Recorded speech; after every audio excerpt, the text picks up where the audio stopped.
les villes, à présent, qui en font plus que les autres pour lutter contre le harcèlement de rue. Plus de 8 femmes sur 10 disent en avoir déjà subi. 3200 cas signalés rien que l'an dernier. Bourges lance une campagne particulière. Elle distribue notamment un porte-clés très bruyant. Reportage de Cécile Madronet et Pascal Chély. Dans les rues de Bourges, si vous entendez ce signal, savez-vous ce qu'il indique? Généralement, c'est une alarme pour incendie. C'est l'alarme anti-agression pour les femmes.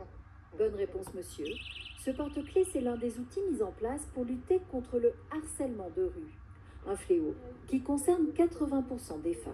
Ça peut être les regards, ça peut être les gens, les personnes qui nous sifflent, qui nous approchent. Des fois, oui, ça peut m'arriver dans les rues, dans certaines rues, de ne pas se sentir en sécurité, on va dire. Par exemple, quand je cours toute seule, en voiture, on m'a dit vous voulez que je vous emmène quelque part alors que j'étais en train de courir, donc je ne faisais pas du tout du stop. La ville a donc passé un partenariat avec une application mobile. Des affiches encouragent les habitants à l'utiliser. On sait en temps réel qui est à proximité. On est là et autour de nous, il y a toutes ces personnes. Et en cas de problème, il suffit d'appuyer ici pour demander leur aide. Ça marche, tout le monde répond là. J'ai plein de messages. Vous avez besoin d'aide, tout va bien, oui. C'est efficace.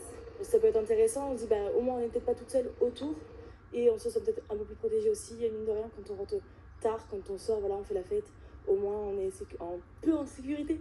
Pour la mairie, cette application, ces dispositifs d'alarme, s'ajoutent au rôle des policiers. Il y a une rapidité d'intervention parce que tout simplement on ne peut pas avoir des policiers municipaux et nationaux dans toutes les rues et donc c'est un outil complémentaire qui est aussi efficace. Et ces mesures agissent également sur le sentiment d'insécurité.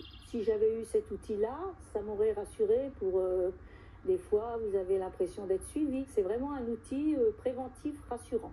Un enjeu pour les habitantes comme pour les touristes, car dans 3 ans, Bourges sera capitale européenne de la culture.